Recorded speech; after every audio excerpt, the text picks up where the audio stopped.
Bienvenue sur le plateau de l'IMAX et FIRC, le rendez-vous santé-sécurité. Je suis avec Caroline Crost qui va nous expliquer quel est l'objet de la formation pour les élus du CSE.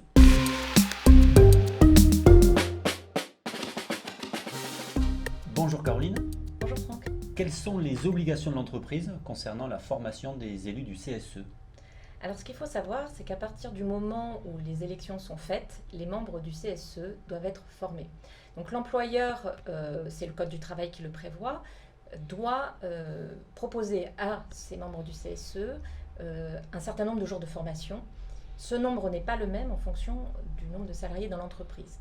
Donc en dessous de 50 salariés, on va proposer une journée qui va être consacrée aux aspects économiques, juridiques du CSE et surtout juridiques, hein, c'est très important.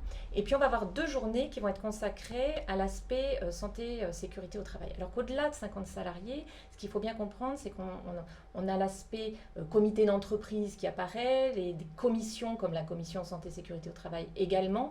Du coup, on propose des formations qui sont de 5 jours, 3 jours santé, sécurité, 2 jours éco-juridique. Ok. Quel type de formation? Des formations intra, formations inter? Alors les deux, il faut savoir que Inter, du coup, ce sont les stagiaires qui viennent au sein du centre de formation. On peut avoir plusieurs entreprises, plusieurs élus de différentes entreprises qui viennent ensemble. C'est assez intéressant parce qu'il y a une vraie interaction entre les participants puisqu'ils ne sont pas forcément issus du même milieu professionnel.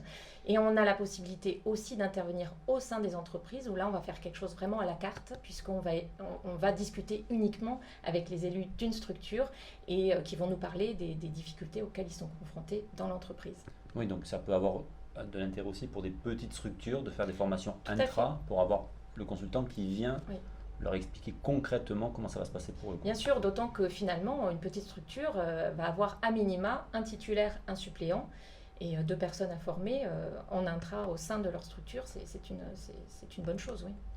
Ok.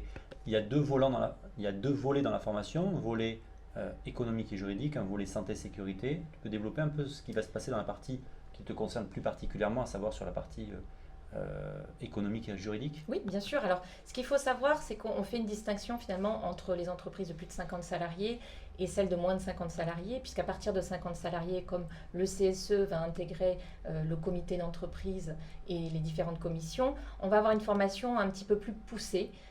Parce que finalement, quand on a un CE, on a un budget qui est alloué au CSE, deux budgets même, un budget de fonctionnement et un budget qui va être alloué pour tout ce qui est action sociale et culturelle dans l'entreprise. Donc, il va falloir expliquer un petit peu aux élus comment fonctionnent ces budgets, comment gérer ça d'un point de vue comptable, et puis quelles sont les possibilités d'utilisation de ces différents budgets sans se tromper, parce qu'on ne peut pas utiliser les budgets n'importe comment. Et en dessous de 50, on va surtout parler des aspects juridiques, droit du travail, l'accompagnement des salariés lorsqu'ils sont en difficulté, par exemple un licenciement est en cours, quel est le rôle du CSE en la matière. Là, il y a des petites subtilités juridiques qu'il faut connaître pour pouvoir s'assurer que l'employeur fait bien les choses comme il faut. On n'est pas là pour défendre le salarié, mais s'assurer que ses droits sont bien respectés malgré tout. Donc, on appuie beaucoup là-dessus aussi pour les entreprises de plus de 50, mais on ne va pas aborder l'aspect budgétaire pour les entreprises de moins de 50. Ok. Sur le volet plutôt santé-sécurité, alors on a déjà fait une autre vidéo avec Stéphane Joannick, notre spécialiste santé-sécurité. Est-ce que tu peux quand même aborder dans les grandes lignes ce qui est évoqué lors de ces formations? Oui, alors ce qu'il faut savoir, c'est qu'en fonction de la nature de l'activité et en fonction du nombre de salariés, on va avoir des obligations qui vont être un petit peu différentes. Et notamment sur les entreprises de plus de 50 salariés, on va devoir mettre en place, alors c'est pour les plus de 300, c'est une obligation, une commission liée à la santé et la sécurité au travail, c'est l'ancien CHSCT. Mais lorsque l'on est sur des sites chimiques, industriels, comme des sites Céveso, à ce moment-là, on a eu l'obligation d'avoir ce type de commission dès 50 salariés.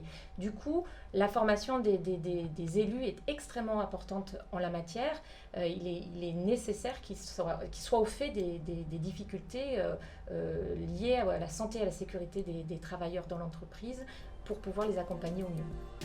Super, c'est très très clair. Merci beaucoup. Avec grand plaisir.